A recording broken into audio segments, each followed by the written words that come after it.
Hello viewers, నేను Mrs Rehanma Khada. Welcome back to my YouTube channel Rehanma simple life. ఈరోజు నేను ఈ వీడియోలో క్యారెట్ రసం ఎలా ప్రిపేర్ చేసుకోవాలో చూపించబోతున్నాను.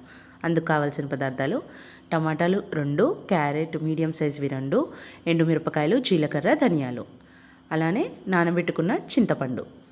ఇవి మనకు కావాల్సిన పదార్థాలు. ఇప్పుడు మనం మిక్సీ జార్ తీసుకొని అందులో 2 టమాటాలని బాగా వాష్ చేసుకొని ముక్కలుగా కట్ చేసుకొని ఈ మిక్సీలో వేయాలి.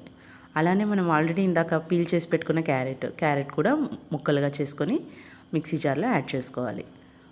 అలానే ఇందాక చూపించాను కదా, జీలకర్ర 1 టేబుల్ స్పూన్ జీలకర్ర, 1 టేబుల్ స్పూన్ ధనియాలు, 2 ఎండుమిరపకాయలు, అలానే 2 వెల్లుల్లి రెబ్బలు కూడా వేయాలి. ఇవన్నీ వేసి మెత్తగా గ్రైండ్ చేసుకొని పక్కన పెట్టుకోవాలి.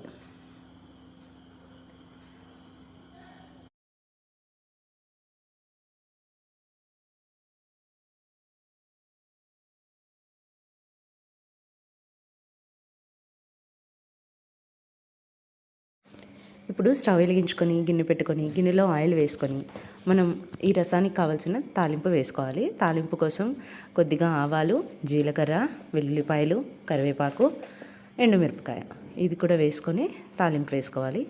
ఈ తాలింపు బాగా వేగిన తర్వాత మనం ఇందాక ఆల్రెడీ పేస్ట్ చేసి పెట్టుకున్నాం కదా, క్యారెట్ టొమాటో పేస్ట్, అది కూడా ఇందులో వేసి బాగా ఫ్రై చేసుకోవాలి. పచ్చివాసన పోయేంత వరకు మనం ఫ్రై చేసుకోవాలి. ఇప్పుడు దీనిలో కొద్దిగా పసుపు, ఉప్పు వేసి ఒకసారి కలుపుకొని